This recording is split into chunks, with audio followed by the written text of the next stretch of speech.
inviting us in today. Oops. And we are going to give a little background on our resources for recovery, reopening, and resilience, some of the things that we have been building over the past couple of years. But mostly what we want to do is to focus on talking with you about your situations at your organizations and your support needs, because we're working with local arts agencies, state arts agencies, and national associations across the country to see what information people need. And so we just want to give some quick introductions, before we go too much further. And my name's Tom Clareson, Director of Performing Arts Readiness at Lyricist. And we have information with our email and other contact information throughout the slides. I am based in Ohio, so Jan and I are both sharing the cold wave here. And I have about 30 years experience in libraries, archives, museum preservation, and then the past 5 in the arts, focusing on disaster preparedness and archiving issues. And Jan, if you want to give a little bit of an intro as well. Okay, thanks, Tom. Well, I'm Jan Newcomb, and I work with Tom on the Performing Arts Project, Readiness Project, as the Performing Arts Coordinator, and I'm also the Executive Director of NCAPER. But I've, throughout my career, ran 8 arts organizations, performing arts organizations, large orchestras, dance company, local arts agencies. So I've had a lot of on-the-job experience of dealing with crises and disasters, which made me just ripe for these 2 positions, because kind of like I think I've experienced many of the problems that occur, and that we hope people can be better prepared for. So it's been an interesting journey since 2018, learning all about emergency preparedness. So hope you'll get something out of it today. At least know where Good. the resources are. Yes, thank you. And this sort of the gear shifts here, and how they all work together is really important. The gear shifts that are on the screen, and I want to give some background on how all of these organizations are working together, and sort of how this whole field came about.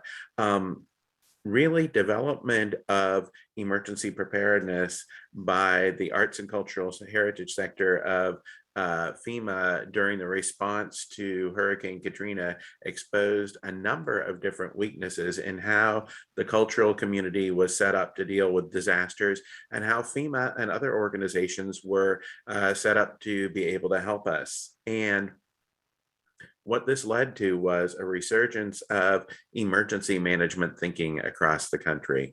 National arts funders really stepped in to support artists, arts organizations, individual artists that weren't part of FEMA's definition of the cultural heritage sector, especially in 2005. And even since then, it's been a very narrow field view. And one of the things that our organizations are trying to do is to advocate for more of a wide view.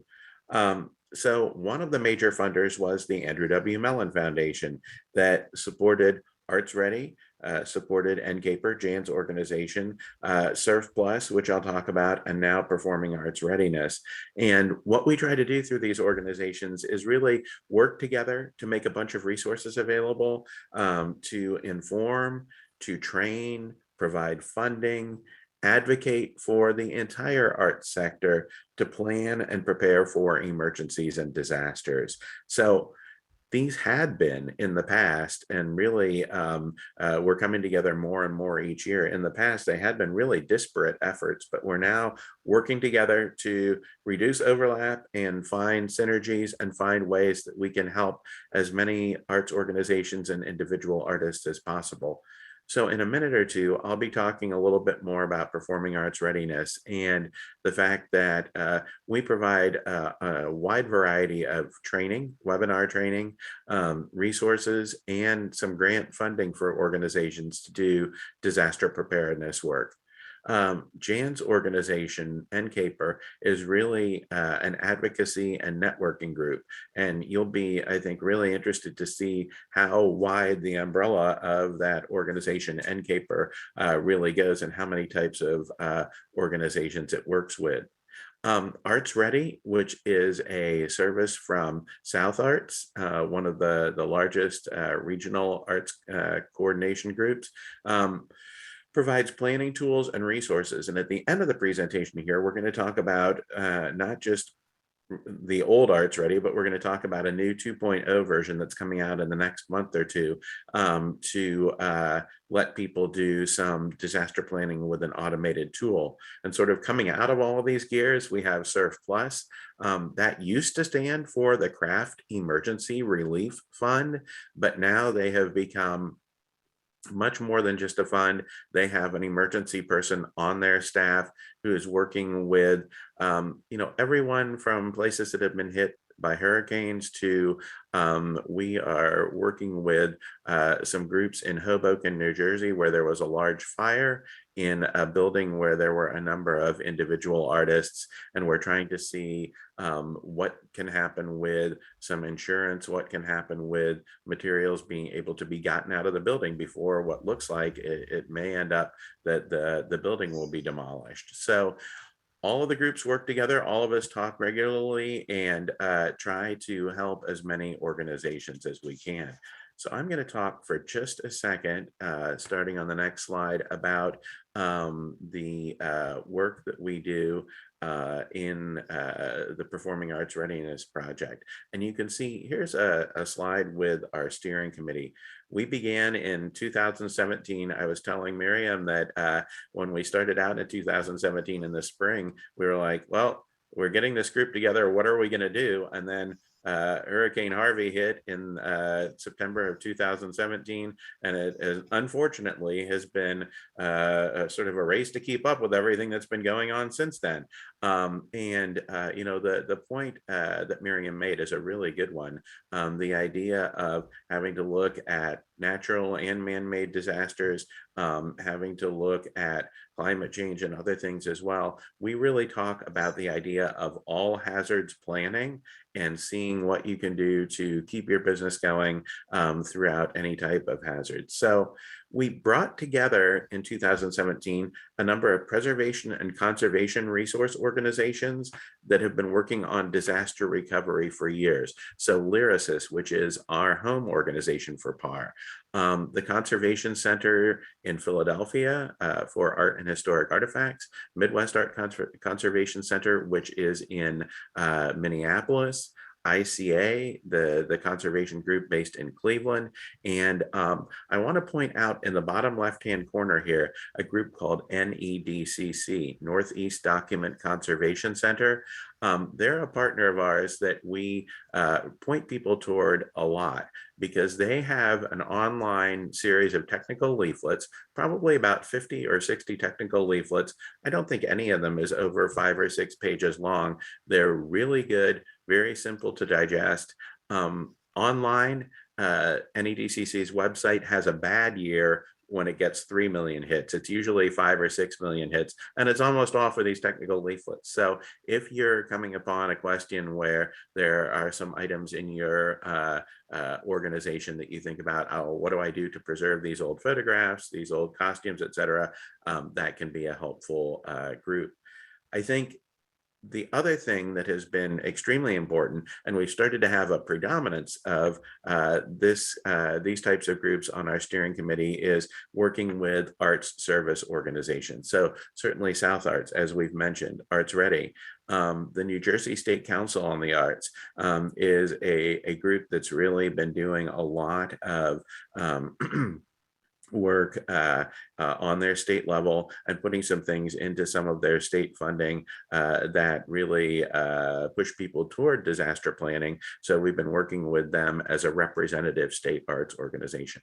National Performance Network, who starts their annual conference tomorrow, is another group that we work closely with. International Association of Blacks in Dance is based in the District, Maryland, and Virginia area, but is actually nationwide and even wider than that. And we work really closely on doing programming for their membership as well. And then NCAPER, as we said, and the Western Arts Alliance on the West Coast. So it's a real mix of organizations that are working together here.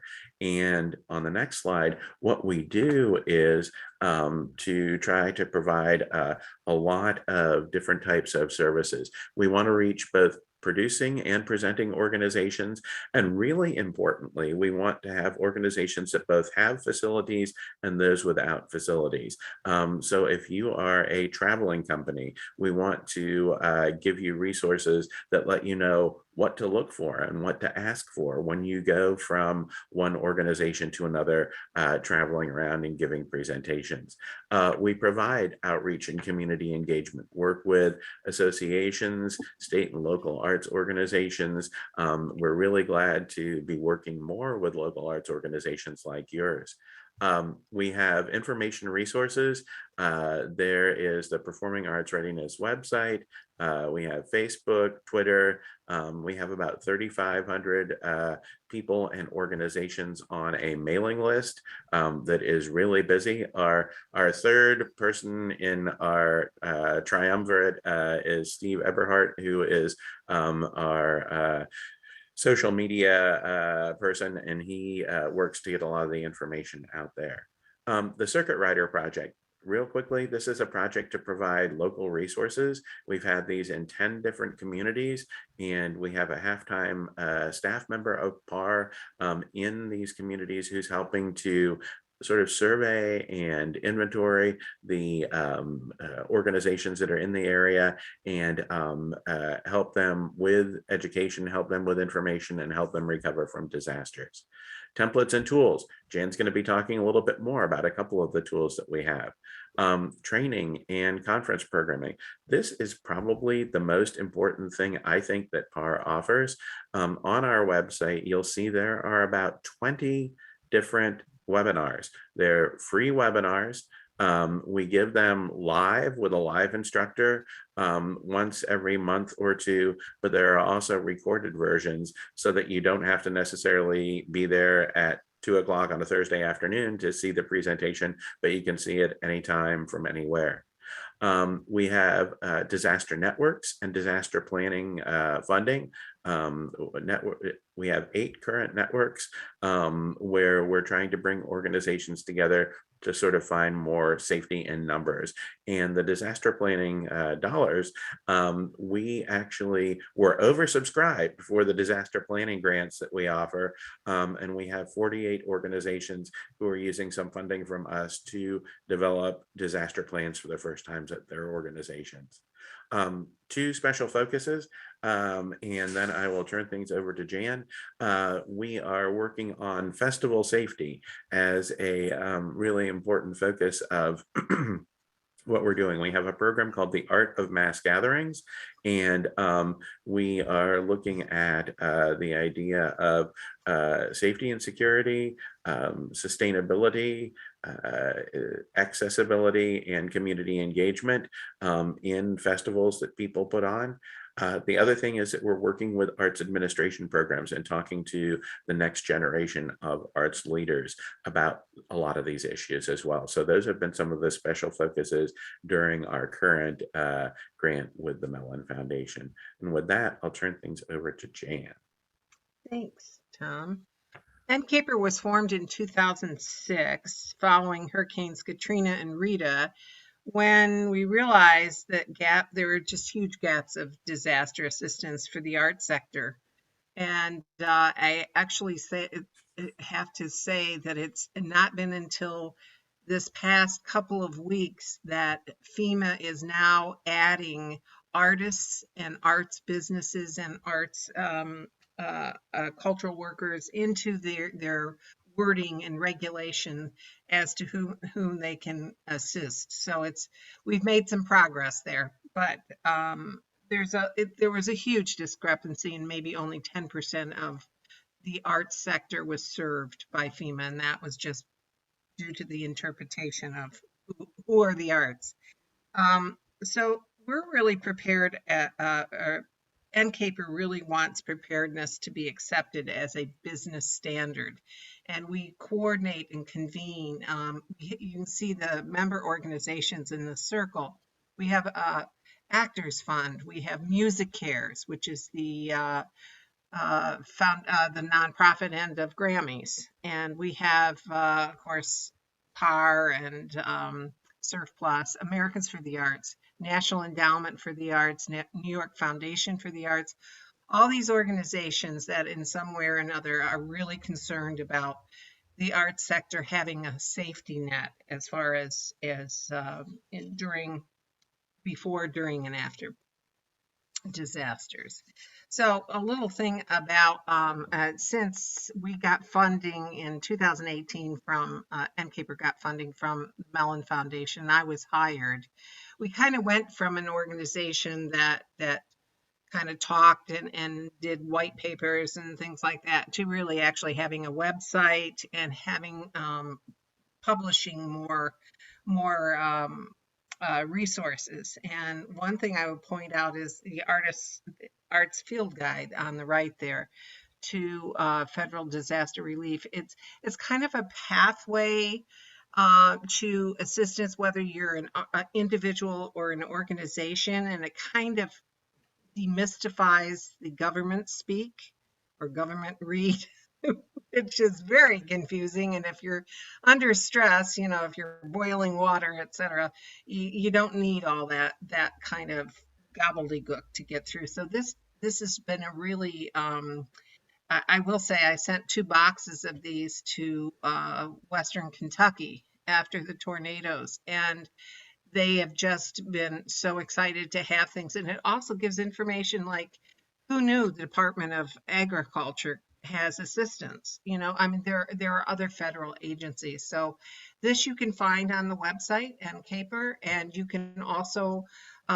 if you were wanting to get them actually bound copy, which you can get in you order in bulk. They're not that expensive, or you can download the PDF. Another thing that came out of the pandemic was the upper left arts organizations at a crossroads toolkit, which was we commissioned Molly Quinlan Hayes, who has been with Arts Ready for 14 years, and she really interviewed people, leaders in the field. What was good? What worked? What are your options? And really did a lot of research. And I really recommend that as something I would use it as a strategic planning guide. There's a wonderful cross transfer questions for staff people, which I think is, having run organizations, you don't really know what people do until you sit them down. I mean, you might have their position description, but you don't know what they do. What do they do daily? What do they do weekly? Who do they interact with? And if you have 2 people learning each other's roles, that helps when you don't have in-depth staffing. And we all know people move on, and it's a great tool to have. So I encourage you to look at that. And also, our crisis analysis mitigation coach training program came out of the fact that we host calls when regions and cities are in crisis after disaster, and we're supposed to help them. And I'm like, well, how do we do that? And so we worked with AIR Institute, which does a wonderful facilitator training, has a wonderful process, which can be translated by arts responders working with the entire community. I mean, this has been a problem with responders is, it they seem to leave out a whole lot of the population. And so what we have is well, our pilot program is 12 people, one of whom is Caroline Vincent from Metro Arts in Nashville. So she would be available as a trained coach to, if something were to happen in your community, and to try to work with you on how can you avoid this happening again. And that has the whole mitigation aspect. I mean, one of the things you wonder is, why do mitigation projects have to be so ugly? You know, I mean, we need to involve arts people and artists who have creative ways of solving problems and can make them look a lot better. So anyway, go to ncaper.org and you can read about these. But we're going to go back to what is readiness. And one of the things that Tom and I have found that those organizations prior to the pandemic who were in a posture of readiness. They were prepared to tackle any kind of crisis or emergency or disaster. They were the ones that really bounced back quickly. They used the time productively, and they really knew what was going on. And that's because they had readiness plans. And that's really a combination of documents, processes, training that your organization and leadership and staff have put together. It's an organizational muscle that you train and strengthen over time. And just know it is never, ever done. So, what we've done along the way is we've asked people, and you could do this right now, is to rate your reopening readiness. Think back about when you started up again, and what was your level of readiness during the pandemic in the following critical areas. People. One of the things we found is oftentimes internal staff didn't know what was going on. They didn't know, am I going to get paid? What does furlough mean? And is it, a lot of questions. So not just your resident or visiting artists and audiences and donors. It was also how were you responding to your all your people? Communications. Did you have prepared stakeholder messages? And it's going to be different for donors, the media, general public. Those most successful organizations were the ones that were communicating with the public regularly, and not just their donors, but the general public, and really responding in, kind of, we feel your pain, everything, and but also organizations that communicated internally were much better responding. And of course, programming. Did you focus on your mission activities, or did you, bring on new parts of a mission, or in producing virtual events or performances? And we found, though, that those organizations that focused on mission and community were the most successful.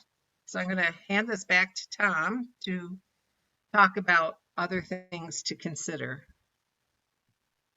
All right. And I'm actually just putting a little bit of follow up on our webinar series in the chat as well.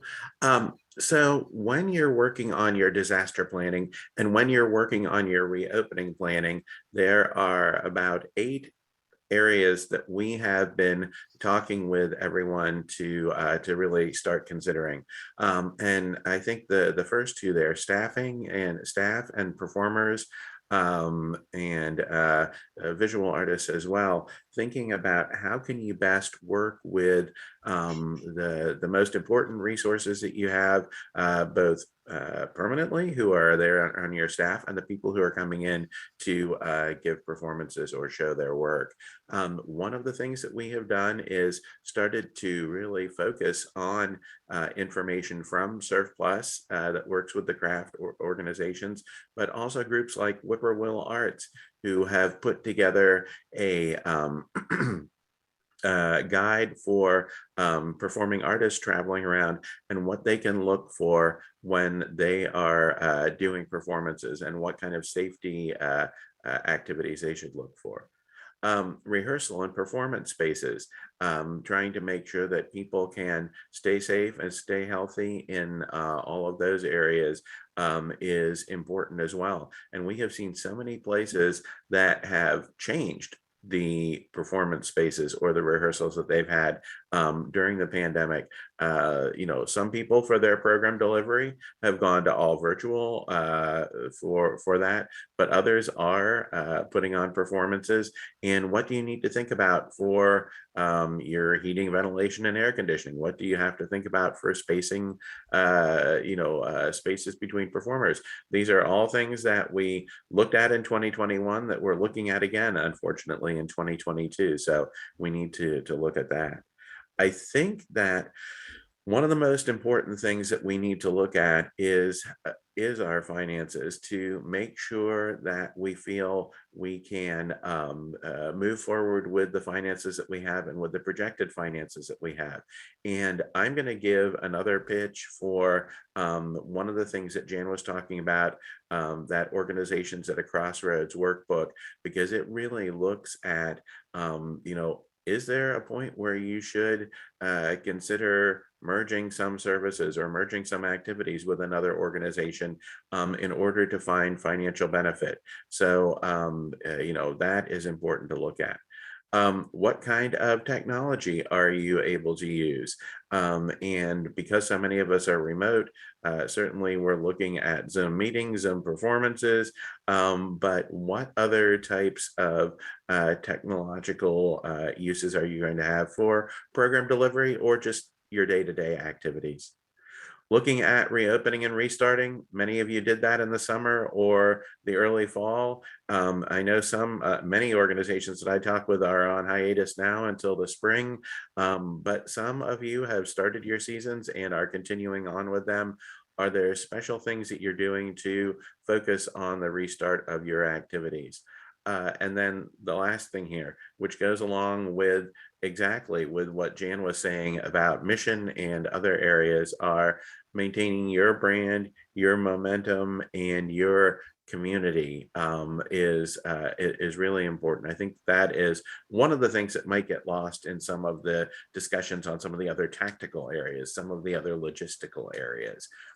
So that is quite important. And on our next slide, one of the things that we also have been talking with people about is additional matters to consider. And these are, building capacity and safety issues. And this is whether you are presenting performing arts, this is whether you are hosting and exhibiting visual arts, or if there are simply artist studios. Jan and I have been involved, as I mentioned, with this situation with the artist housing building that in Hoboken, New Jersey, that had a fire a couple of weeks ago. And there are so many safety and insurance issues that were not put forward by the landlords there, that we're trying to figure out how can we make sure that this type of thing doesn't happen in other cities. Developing policies for patron and staff safety. A couple of the national meetings that I've been on recently, people have said when organizations have the policies and they put them out there, it makes people feel safer coming back. Developing modified performances, everywhere from Dance Theater of Harlem to Axis Dance to a number of other groups that we work with.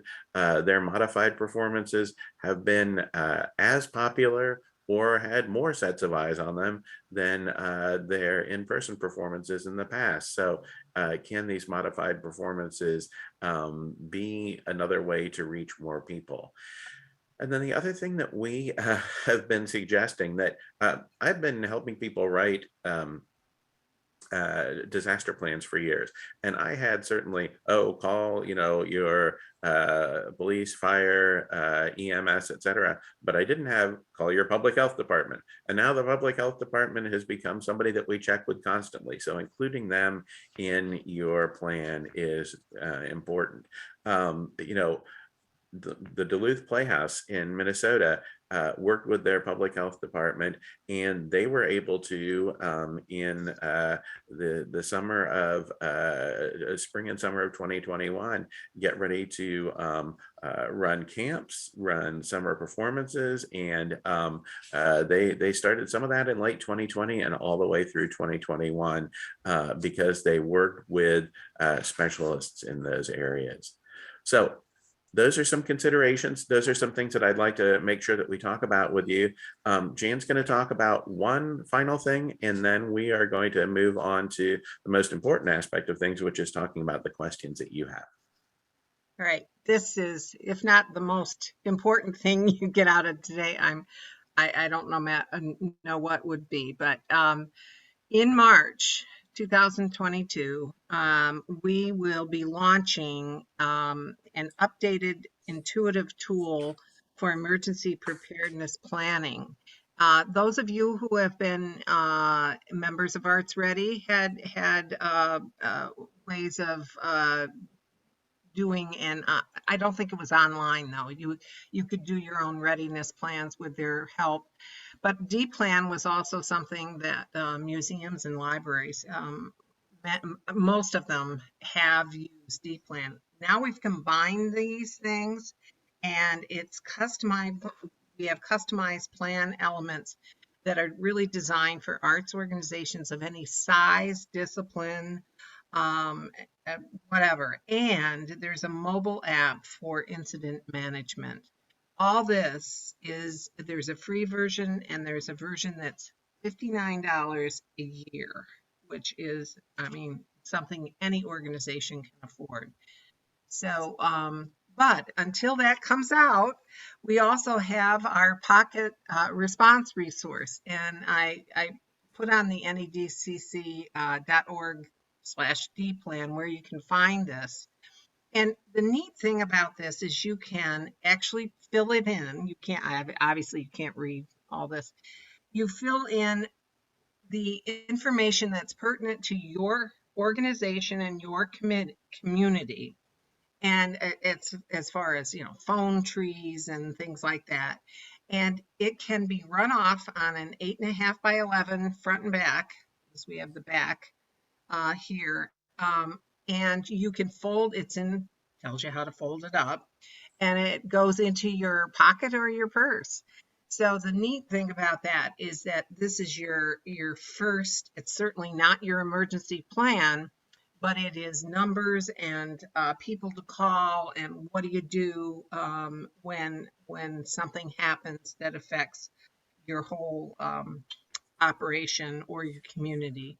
So I just wanted to alert you both. The other one is coming up, the online plan, which you'll be able, it asks you for all this. They even have preset reports that you can, after you put in all the information, it will put it all together and spit out a nice report so you can have printed material. So anyway, both these things are really, really important for you to have as part of your arsenal and your toolkit. So back to Tom. Yeah, and really what we want to do is get your questions and get your observations. And this, this is an interesting method that we sort of have used to start some of our discussions. Jan, when we were starting to think about our conference presentations last spring, said, well, are there any areas where there have been positive things? Are there any areas where people have improved what they're doing at their arts organization? And how can we bring those out? And when she suggested that, I said, oh, Jan, people are going to boo us out of the water. They're going to, nobody's going to show up for our presentations. This is terrible. And we've had at our national conferences that we've presented at, we've had the largest audiences we've ever had. We've had the longest discussion. 3 of the meetings we were talking at in the fall, the tech people for the associations had to actually throw us offline because we kept on talking so long. And they were like, we have to get to the next session. So these are the kind of things that we have been talking with a lot of organizations about.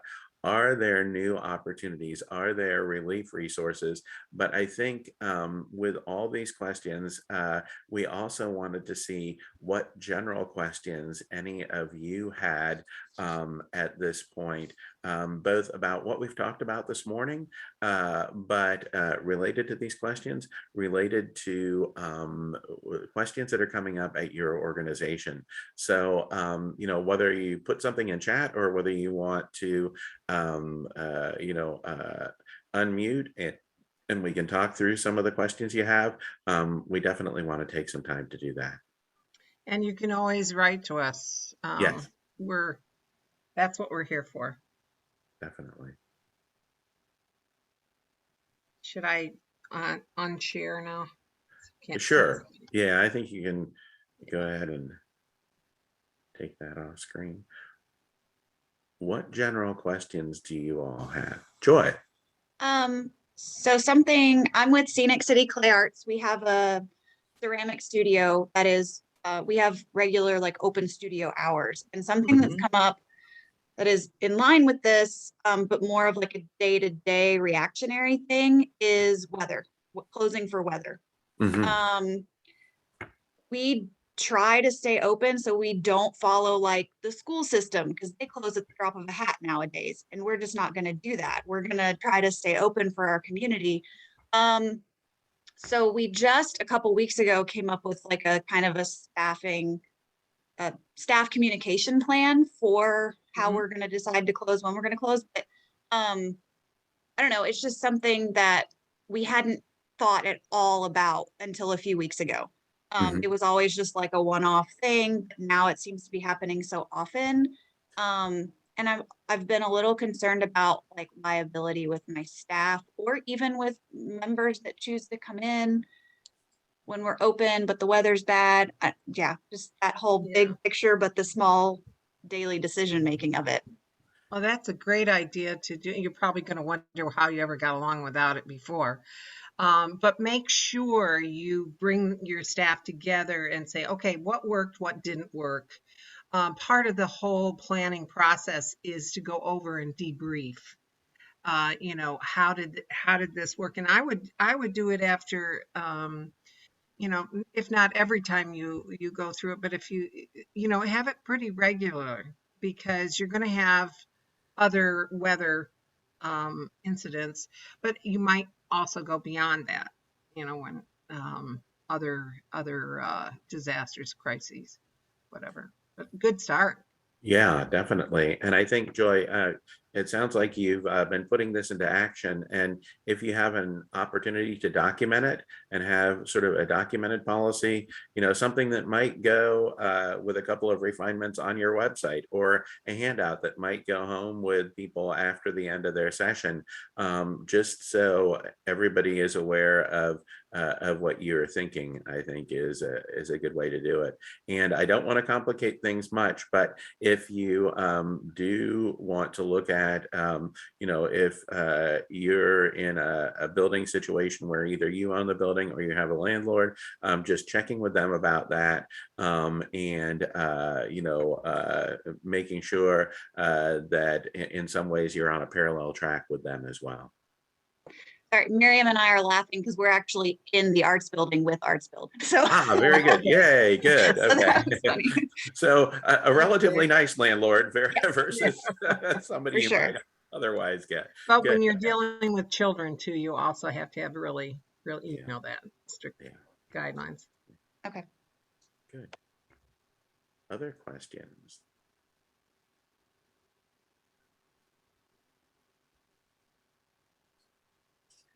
Or other observations on areas where you have seen something where the new opportunities materialized, or you've used some new resources.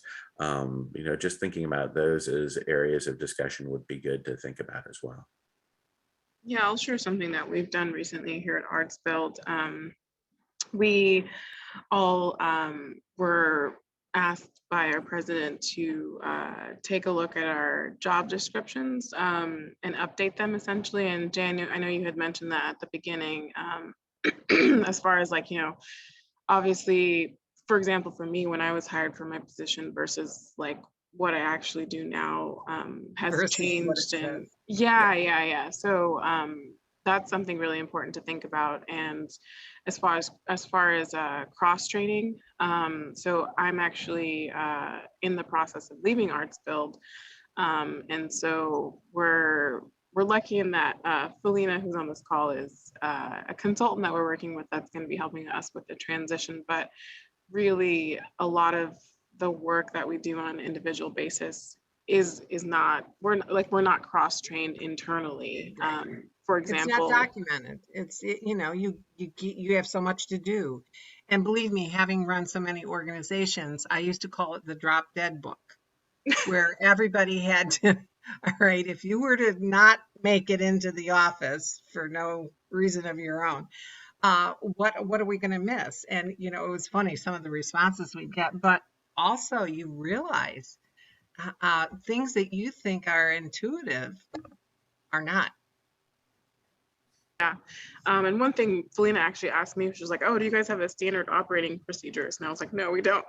But that's something to think about. And she asked a question: are there any discussions from the federal level regarding additional disaster or COVID relief funding for arts and culture? Yeah, there are lots of bills and stuff out there, but the biggest push now is for the creative workers to be recognized, and I don't know how that's. I'm in this advocacy group that they all speak this government stuff, and I only get half of it out understanding, but it's what they're trying to do is change the rules, the wording, and things so that arts organizations can be included in. But as far as like more COVID funding and things like that, Tom, do you? I have not heard as much on a federal level, but I've heard about it on some state level activities. That there are some groups that are taking the American Rescue Plan money and are using that for arts organizations and with arts organizations. That's happening I've been really plugged into what's happening in California and North Carolina, where they're really taking a look at trying to get some money from their Bureau of Economic Development to go toward the arts. New Jersey is looking at that as well. So, that's something that you might want to look at on a state level. The other thing that I've seen is that some of the artists relief activities that have been done in the past, some of the large, $10 million collections that have then been granted out to people. There is talk about, are some of those going to start back up again? So that's something to keep an eye on as well. And Felina, I'm really interested in, potentially learning a little bit more about what you consult on, because one of the things that we're looking at, and this is really branched out from what we're talking about in the organizations at a crossroad, but in my old community of the libraries, archives, and museums, and in the arts community as well, succession planning has not been something that we've concentrated on a lot. And so we are actually chasing after a federal grant to look at developing some succession planning guidebooks and some succession planning classes, especially for the arts and culture field, because it's been so difficult. So if that's something that you're working in, I'd like to talk with you about that as we go along. But yeah, we try to put information out about any of those Artist relief funds. Definitely when things come out about ARPA, we put those out there, and we put information on our website about really as much as many funding opportunities that are open nationwide as we can. And we also look to the National Arts Service organizations, like if you're in theater, TCG or something like that would be Actors Fund, and we gather their information, but they're the ones that are most knowledgeable about specific disciplines. Americans for the Arts also keeps all that, but yeah, the Uh, succession planning, especially like with small dance companies and stuff, we have founder's disease, people who just feel that the world can't go on without them. And, it's like, how do you deal with them? So I really encourage you to look at that, plus the field guide that can help just even to have it for your constituents, if you go through, I mean, it's a nice little, I do know that the new deputy chief of NEA walks around with it, holding it all the time. She was so excited about having something that people can actually understand and follow as a guide. So, Yeah, and I was Jan going to and say, Tom, I'd love to work with you on yeah, succession planning. Just my previous experience has been working with all nonprofits in various sectors. And hmm it just happens to be a curse that is across the sector entirely, that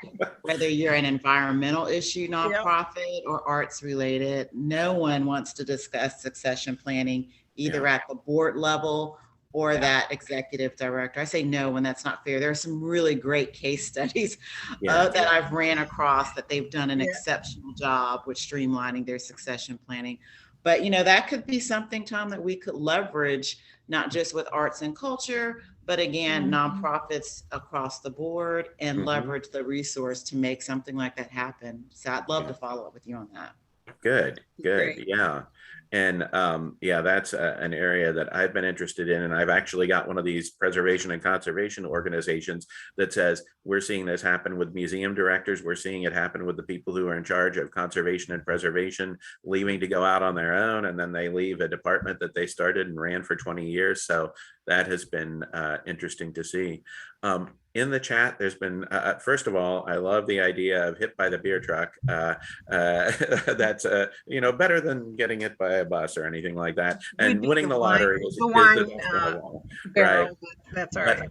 I do like what Joy has suggested here. The step by step, specific to our internal practices and procedures. While that probably wouldn't be something that would be applicable if she shared in general, that whole idea of having those types of procedures and practices written down, so that you have continuity of operations information, is really good. That has been an area that we've heard a lot of people talk about as well, is the idea of business continuity. How do we continue our business when our business has usually been showing visual arts in a gallery 5 or 6 days a week? And what do we do now? And so that whole idea of documentation is something that we really try to press. Another thing that's I used once when I was very happily employed, and the board was very happy with me. We did policy governance, and really what it came down to is 10 things thou shalt not do, Jan. The 10 commandments for Jan, and it really was a wonderful way of delineating. All right, funding decisions can be made by the executive director up to $5,000. After that, they'd want, so it was very specific in areas, and that is so helpful because you always have that tension between, well, not tension, but it's a push between board and staff, and sometimes. And it was just a wonderful way to move on, and we used it as a onboarding kind of informational thing for the next director. So that's an idea. Yeah. Thank you so much, Jan. That's also something that has come up with Arts Build as well, to have that in place as well.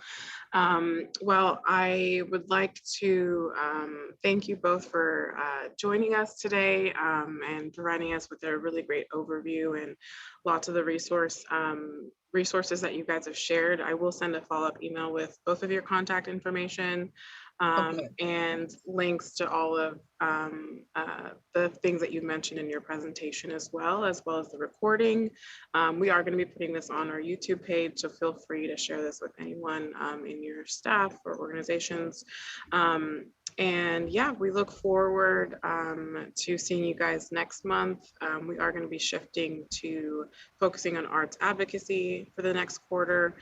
So in my follow-up email, please do take time to submit a survey, because we'd like to hear back from you about planning for that as well. So without further ado, I will bid you all farewell. Thank you so much again, Tom and Jan, and wish you all the best and stay warm. Okay, Thank thank you, and you. best of Thanks, luck to Miriam. you. All right. And I appreciate all the good ideas that you all had today too. Yeah. Thank you. Very much. Thanks. Talk with you soon. Bye. Bye.